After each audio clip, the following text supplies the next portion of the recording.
Today, let us share the Word of God with a sermon titled, Through Him Who Gives Me Strength. Whenever we do something, whether it's for the gospel or for day-to-day affairs, we think that we have to have a favorable environment in order to get a good result.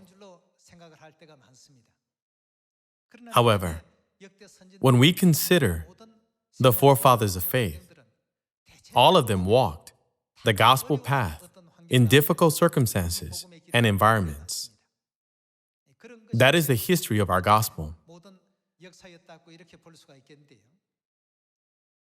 I think it is important to discover that God always gives us His power whenever we feel we are lacking in a difficult situation.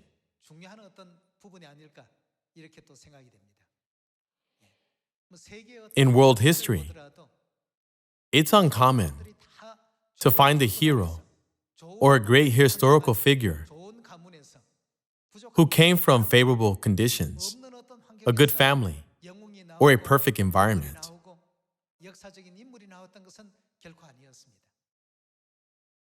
Generally, we can see many stories of famous historical figures who made a name for themselves after overcoming hostile conditions, difficult circumstances, and adversities. Even Julius Caesar of the Roman Empire, who is considered to be the father of Rome, suffered from epilepsy. He overcame his physical disability and fortified the foundation of the Roman Empire.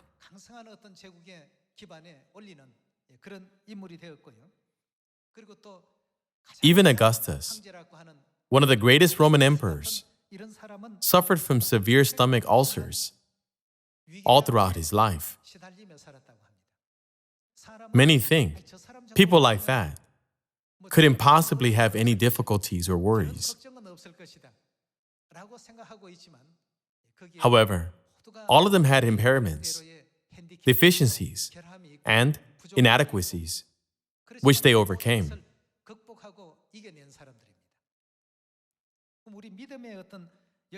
Furthermore, when we look back at the apostles of faith, Peter, John, and James, their circumstances and environment weren't the most favorable at that time.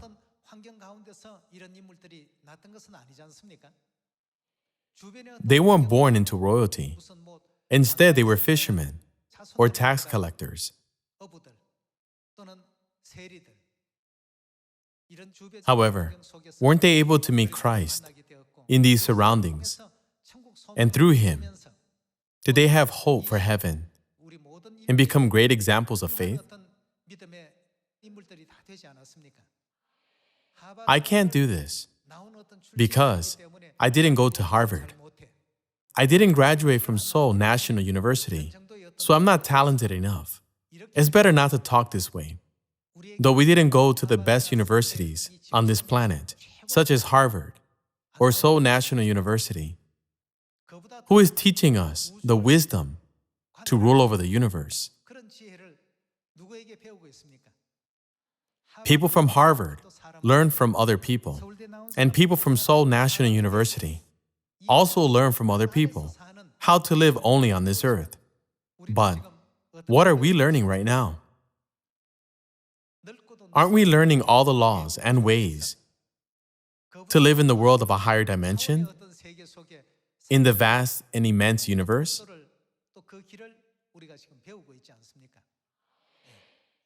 All power comes from God. I can do everything through Him who gives me strength. Believing this, let's stop focusing on our inadequacies and open our spiritual eyes, looking to God's power that fills up our deficiencies. Let's look at Exodus chapter 4, verse 1. Moses answered, "What if they do not believe me or listen to me and say, 'The Lord did not appear to you,' God gave Moses a command to free the Israelites from Egypt.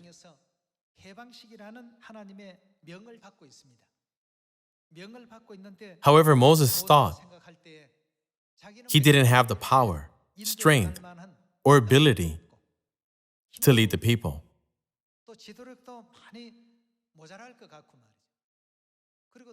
Furthermore, Moses petitioned God to remove him as leader of the Israelites because he thought he was too slow in speech.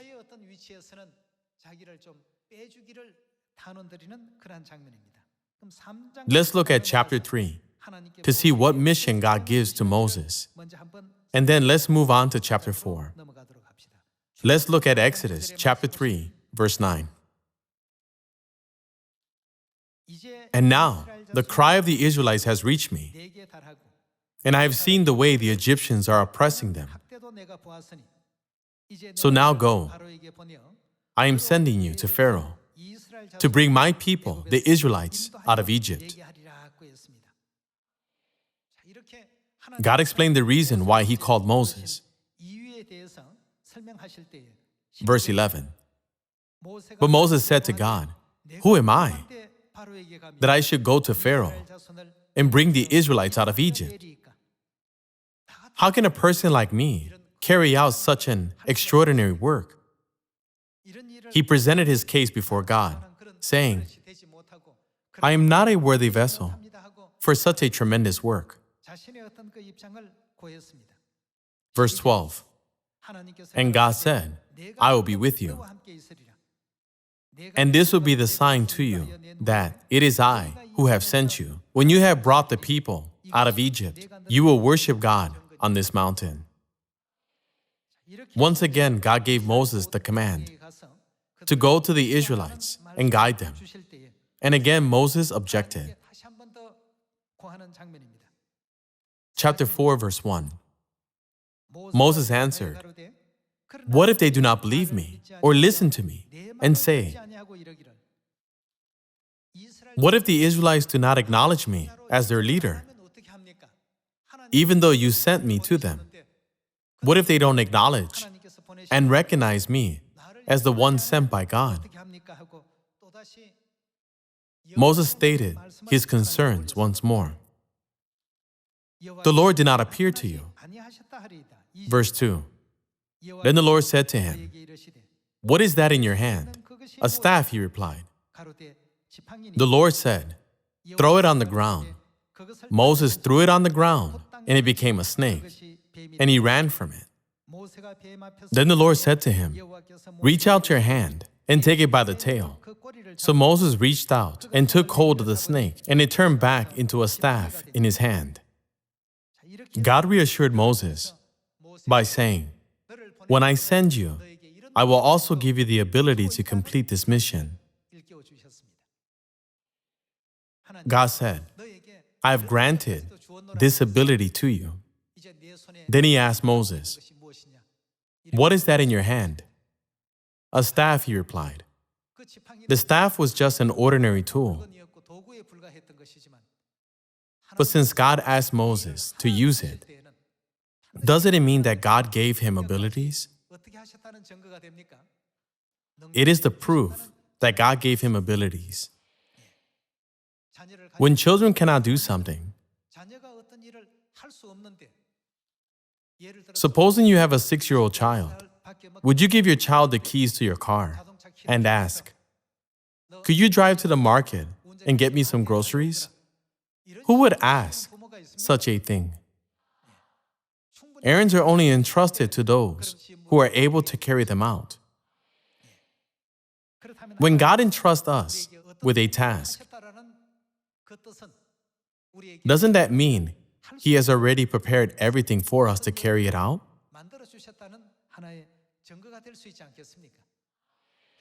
When God asked Moses, "What is that in your hand?" Moses replied, "It is a staff." The staff had no power. It was just a tool that Moses had.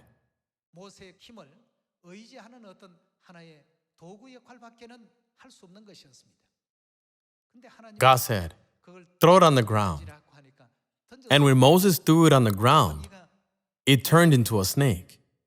Moses was startled and tried to run from it. But then God said, reach out your hand and take it by the tail. So Moses took hold of the snake by the tail, and it turned back into a staff. God let him know, even through something small, that I have given you all the power to accomplish it. So don't worry and just do it. This is the meaning contained in God's command. Everyone, we are lacking in many ways, just like Moses.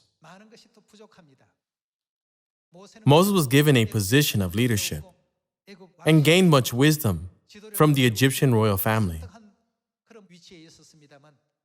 However, from the biblical standpoint, he was totally unqualified to lead the Israelites. So he was afraid. Will I be able to lead these people correctly? Will I be able to perform the role as a mediator between God and these people? Moses was afraid when he thought about his inabilities. We must never forget that when God asks us to do something, He has already given us the ability to do it. He doesn't ask us to produce good results because of a good environment. As children of Zion, we must believe that even when faced with unfavorable, negative, and difficult circumstances, God will surely give us the ability to overcome them.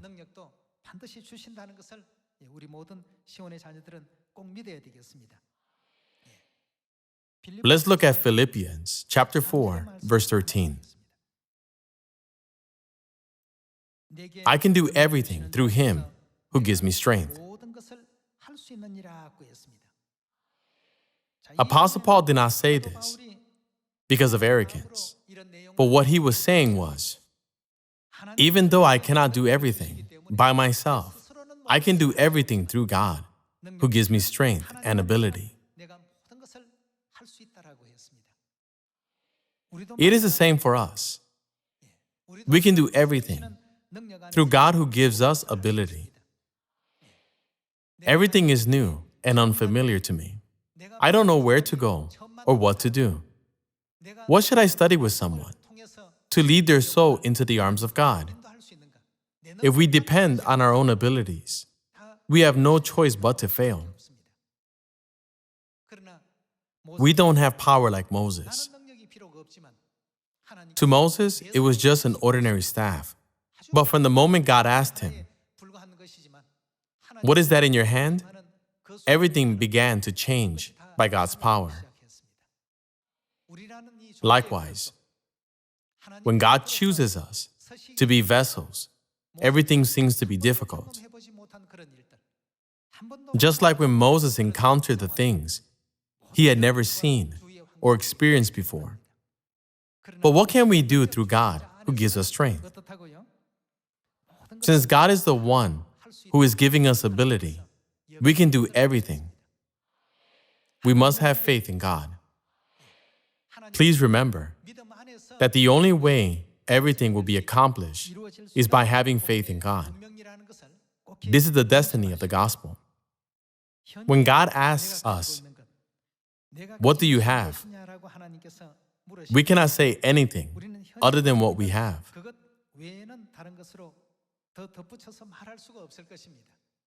However, shouldn't we always remember that God grants us ability beyond what we have?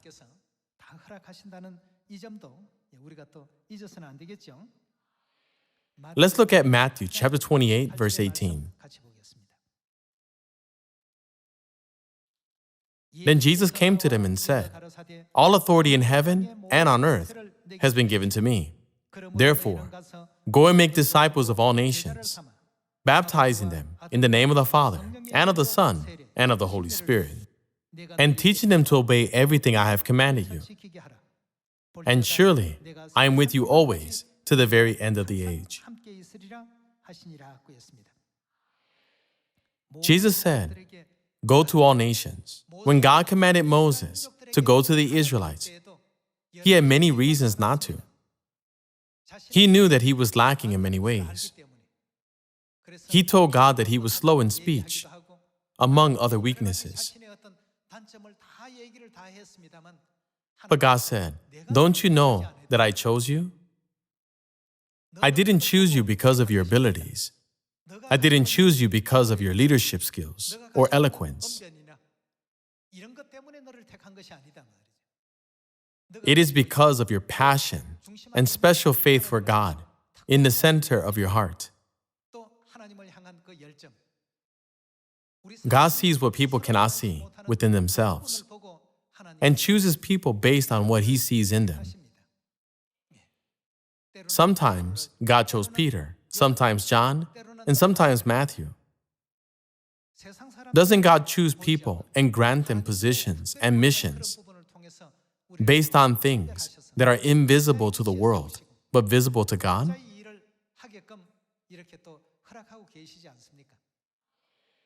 As they carry out their mission, God grants them more ability.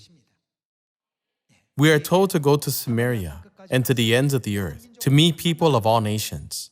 But we think, how would I be able to preach the gospel to all nations? We are always worried. But what did God say we can do through Him who gives us strength? Everything. The word everything indicates all circumstances, all conditions, and by all means, and is used to assure us that there is no problem. I can do everything through Him who gives me strength. When God tells us to go to all nations, isn't it because He has made everything possible? The 12 leaders of Israel were sent to spy out the land of Canaan. After they came back, 2 of the spies said, "We can take over the land." But the other 10 spies said, "We cannot take over the land." Why did the 10 spies say that they cannot take over the land? Taking a closer look at the Bible, we can find the reason they gave this report. It is because they were only thinking about their limited ability. Then, how were Joshua and Caleb able to say that they would certainly do it? Instead of looking at their own abilities, whose ability did they look at? God's ability. Who gave them the command? God did. Since it was God who promised it to them, they believed that it would certainly happen. How small did Joshua consider the Canaanites to be? He compared them to bread. He regarded them as food that he could cook. They are bread for us. They are nothing. By saying they are nothing, he meant to say, isn't God with us? Brothers and sisters, wherever you go, I hope all of you keep your faith in the words, "I can do everything through Him who gives me strength." When God commands us to preach the gospel in Samaria and to the ends of the earth, we should not think, "I don't know how to speak English, and I can't speak any other foreign languages. Wouldn't I just be wasting my time?" Worrying like this is pointless. God can use anything to move people's hearts. Isn't that why our Zion has been established in every country around the world? We must only have faith in God. We need to disregard our own abilities and look at everything through God's power. You cannot see your back, but you can see it with a mirror. Please do not forget that God is always with us. David, Solomon, Gedeon, Joshua, and Moses all commonly said, "I am lacking in many ways. How can a person like me do that?" Looking at their own abilities, they felt like things that God commanded was impossible to do. Solomon felt the same way. "God, I am only a small child. How can I reign over all these people?" He had so many worries. He was young. and they had many enemies. He offered 1,000 burnt offerings to God with the thought, how can I successfully lead these people in God's will? After he offered 1,000 burnt offerings, God appeared to him in a dream and said, ask for whatever you want. Since he made great effort in offering 1,000 burnt offerings, it was clear he had a strong desire for something. When God said, ask for whatever you want, he said, Lord, I am only a small child. How can I govern all these people? At the time, kings had to make judgments for difficult trials. Give me wisdom to judge righteously, so that your people may not suffer injustice. God was greatly pleased when he heard Solomon's wish. Solomon did not ask for honor or fame, but only for wisdom to make correct judgments for the people.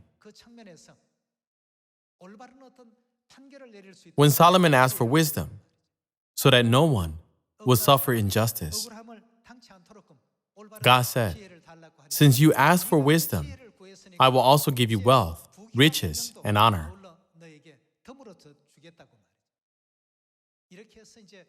After Solomon received wisdom from God, Israel grew prosperous under Solomon. Isn't this process recorded in the book of 1 Kings? Solomon also looked at his abilities at first. I'm lacking in many ways. How would I be able to do it? Didn't Solomon become a great king who was able to govern his kingdom faithfully after he was given power from God? Not only Solomon, it was the same for Gedeon. When God used Gedeon and was about to save Israel from the hand of Midian, the first thing Gedeon said was, my clan is the weakest, from the weakest tribe among the 12, and I'm the least in my family. How can I save Israel out of Midian's hand? How can I save Israel out of Midian's hand? With my poor background and abilities.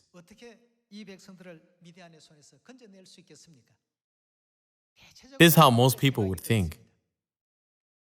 If God says, go to Samaria and to the ends of the earth, you just must rely on God's words and go. However, the first thing people usually do is worry. I cannot do this or that. I'm deficient in this and that. How can I accomplish such a great thing? If you look above, God is there. God has made everything possible. God broke down gates of bronze and cut through bars of iron. He created all the conditions for victory. God has given us power already. But if we don't put it into practice, we will never witness the working of God's power. God called us even though we are lacking in many ways, just like Solomon, Gideon, Apostle Paul, and Peter. Good results don't always occur because of good environments. When our surroundings are unfamiliar and difficult, and various obstacles get in our way, we must keep in mind that God is always with us and gives us strength. We must not be like the 10 spies who gave bad reports based on their own judgments and abilities. But we must have faith like that of Joshua and Caleb, who said, they are bread for us, they are nothing. We must have the spiritual eyes to see God's ability, so that with it, we can preach the gospel in Samaria and to the ends of the earth. Let us deliver good things to all people in the world. What kind of news is our gospel? It is good news. Isn't it happy news? We must never preach bad things to the world. We must never preach or teach bad things. I hope this gospel will be preached with the faith like that of Joshua and Caleb, and with faith in God, that I can do everything through Him who gives me strength. Hoping you receive much grace, I would like to conclude today's sermon. Thank you very much.